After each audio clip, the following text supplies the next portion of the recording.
This did not begin with oil. It did not begin with cars. It did not even begin with steel. It began with something so ordinary most people never think about it at all, a bag of frozen fries crossing a quiet border. And that is exactly why this story is so dangerous. When Donald Trump's trade clash with Canada escalated, the real shock was not just political. It was structural. The United States suddenly found itself staring at a hidden weakness inside its own food and supply system, and the number attached to that weakness was staggering: $2.7 billion. That is the value of Canada's French fry exports in a single year. And more than 90% of those exports have been heading to one place, the United States. What looked like a loud political fight was actually a warning flare from deep inside the North American economy. At first glance, this can sound almost absurd. A geopolitical trade confrontation over fries, but that surface reading misses the real point. The fries are not the story. The fries are the X-ray. They reveal something much bigger. Two neighboring economies became so deeply integrated, so comfortable, and so dependent on each other that one aggressive move in Washington could send shockwaves through farms, processors, trucking routes, fast food chains, grocery bills, and family budgets. What looked like leverage was actually exposure. What looked like strength was, in a very real sense, dependence. That is where the deeper conflict begins. Trump's trade approach has always been built around pressure: raise the tariff, threaten the partner, force the concession, dominate the negotiation. It is a style designed to look decisive, and sometimes it works when the other side has no options. But Canada is not just another exporter. It is not a distant supplier sitting at the edge of a long ocean route. It is built directly into the machinery of the American economy.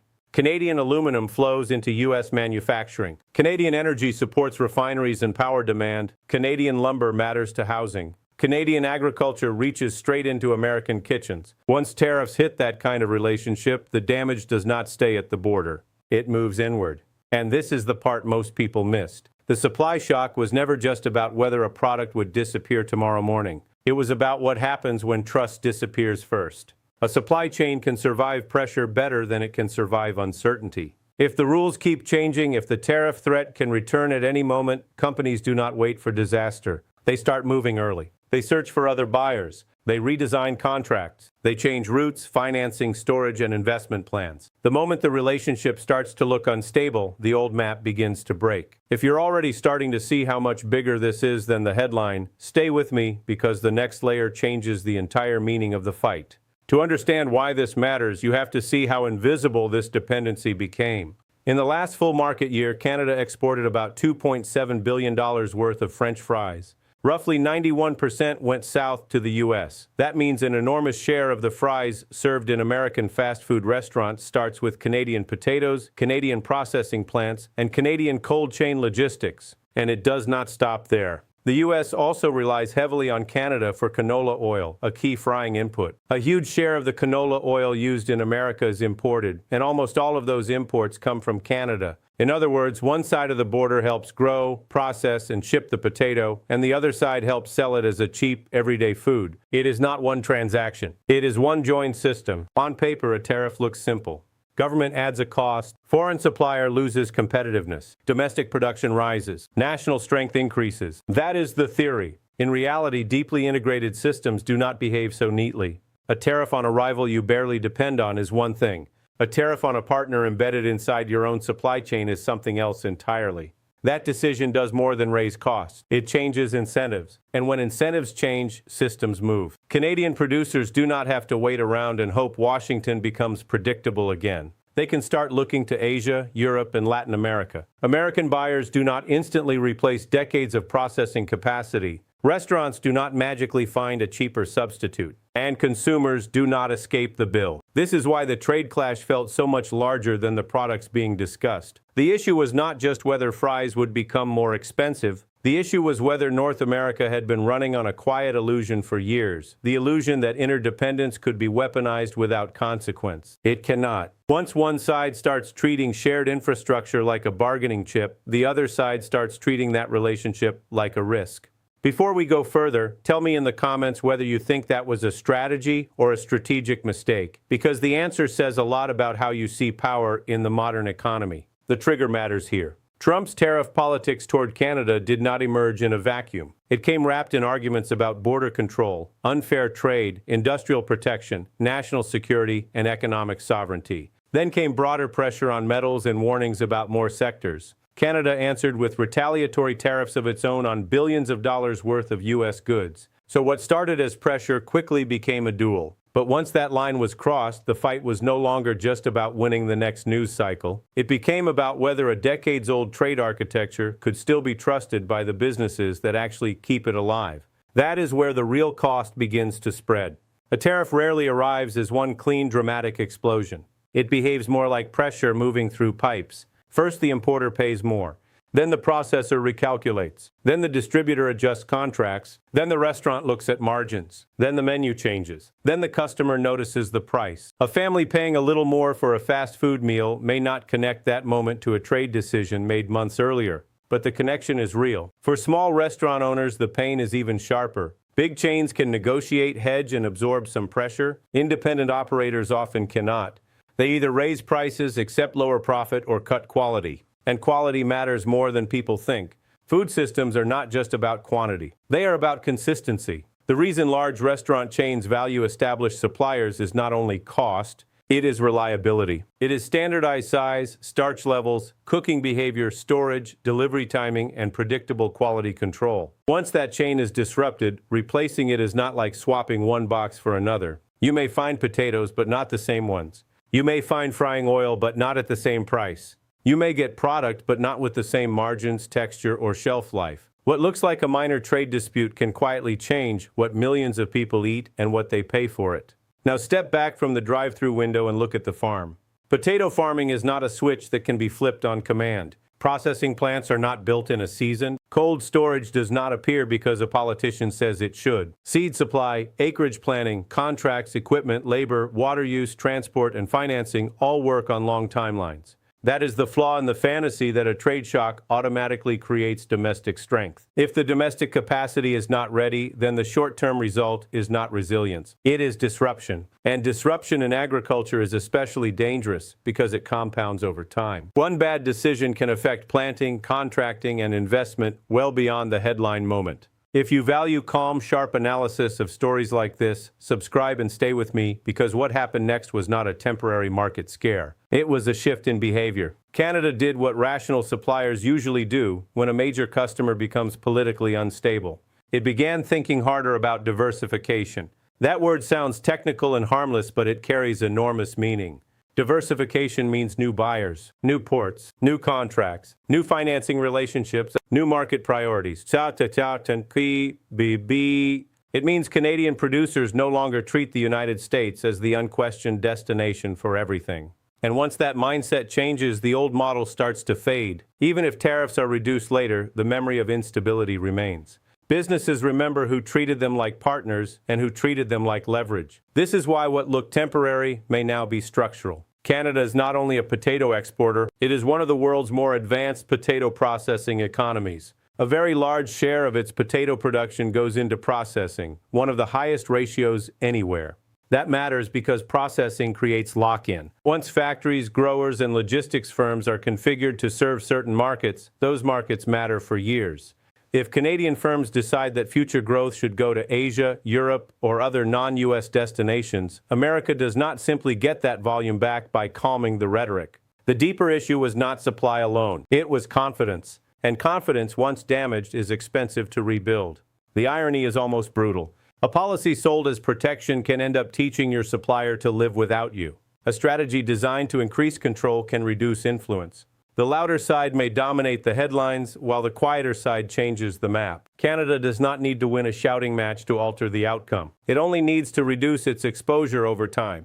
And if it succeeds even partially, the United States does not just face higher costs. It faces a world where one of its closest economic partners is less automatically aligned with its needs. This is also why the fries story is bigger than food. It is a pattern. The same logic can spread into lumber, metals, electricity, energy, fertilizers, and critical minerals. Once unpredictability enters the relationship, every sector starts asking the same question: how much of our future should depend on a customer who may use dependence against us? That question is bigger than any one administration. It becomes boardroom strategy. It becomes national policy. It becomes long-term investment behavior. And those are the decisions that really change history. For ordinary people, this can still feel far away. Trade architecture, tariff schedules, retaliatory measures. It sounds abstract, but the effects are painfully concrete. A more expensive restaurant meal, a tighter grocery budget, more pressure on food inflation, more uncertainty for workers in processing and transport, harder decisions for farmers signing forward contracts, slower hiring, delayed investment, greater vulnerability in rural communities where agriculture is not a theory, but the local economy itself. That is one of the most important lessons in this entire story. Trade conflict is never only macro. It always comes home. If you think stories like this should be explained without noise or slogans, that is exactly why this channel exists. There is also a deeper geopolitical lesson here. For years, many people assumed that being the larger power meant the United States could always dictate the terms of economic relationships around it. Bigger market, bigger military, bigger consumer base, bigger financial system. But size alone does not erase interdependence. In a connected system, even the stronger player can become vulnerable if it confuses access with ownership. America may be larger than Canada, but that does not mean Canadian supply exists on command. It does not mean Canadian exporters are required to accept instability forever. It certainly does not mean allied economies will keep investing in one-way dependence if the political risk keeps rising. And that is where the emotional center of this story really sits. This is not just about tariffs. It is about trust breakdown between neighbors that built one of the most integrated economic relationships on Earth. Shared roads, shared grids, shared industries, shared assumptions. For decades, that arrangement looked almost permanent. Quiet, boring, efficient, and incredibly valuable. Then one side decided pressure was better than stability. The immediate goal may have been leverage. The deeper result was doubt. And once doubt enters a supply chain, people begin preparing for a future that would have sounded unthinkable just a few years earlier. There is a political temptation in moments like this to focus only on posture. Who looked tougher? Who backed down first? Who won the headline? But economics keeps a different score. Economics asks who changed incentives, who altered investment, who redirected trade, who lost trust, who paid more, and who gained alternatives. On that scoreboard, the picture gets more uncomfortable. A tariff can raise revenue. It can satisfy political instincts. It can create pressure. But if it also encourages your closest supplier to diversify away from you, then the visible show of strength may be hiding a slower form of self-damage. And this is the part most people still underestimate. Once systems start moving, they do not need drama to keep changing. They just need time. A company signs a 3-year contract elsewhere. A processor expands in a new market. A foreign customer builds distribution around a Canadian supplier. A port route becomes routine. A financing line gets restructured. A government encourages alternative buyers. None of those decisions look spectacular by itself. Together, they become the future. Keep watching stories like this closely because the biggest shifts in power rarely arrive as one giant explosion. They arrive as a series of quiet adjustments that only feel obvious when it is too late. So, what are we really looking at here? We are looking at a modern case study in hidden dependency. The headline says trade clash. The deeper reality says miscalculation. The emotional version says millions of ordinary people are closer to geopolitical conflict than they realize.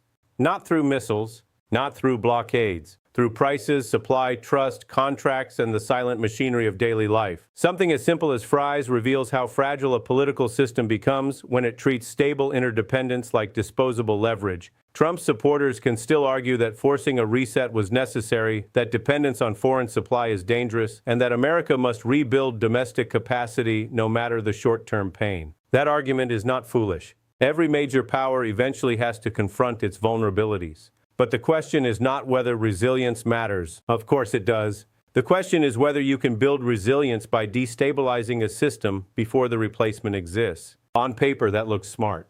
In reality, it triggered something very different. It pushed costs onto consumers, pressure onto businesses, uncertainty onto farms, and a diversification signal straight into Canada's strategic thinking. And once that signal is received, the consequences can last far beyond the political cycle that created them. Because this was never only about one tariff or one shipment or one talking point. It was about a broader message. The United States is willing to turn economic closeness into pressure when it wants more. Other countries hear that too. Not just Canada, everyone. Allies, suppliers, investors, and rivals all take notes when a superpower handles its nearest partner this way. That is how a bilateral trade clash becomes a global lesson. In the end, the $2.7 billion shock is not just a number attached to potatoes. It is a symbol of how power really works in a connected world. Power is not just the ability to threaten. It is the ability to keep systems stable enough that others still want to build their future around you. Once that stability breaks, even ordinary products start carrying strategic meaning. A bag of fries becomes a warning. A quiet border becomes a vulnerability. A trade dispute becomes a test of whether political force can overpower economic reality. And economic reality is usually patient. It does not shout. It does not campaign. It does not posture. It just keeps moving through contracts, routes, warehouses, farms, ports, and prices until one day the old arrangement is gone and people wonder when exactly the world changed. That is why this story matters so much. Not because it is about fries, but because it shows how fast a trusted system can become a contested one, and how expensive that transformation can be for everyone living inside it. If you want more deep, measured analysis of the power shifts hiding inside stories like this, subscribe and share your view below, because the next economic fracture is probably already forming long before the headline arrives.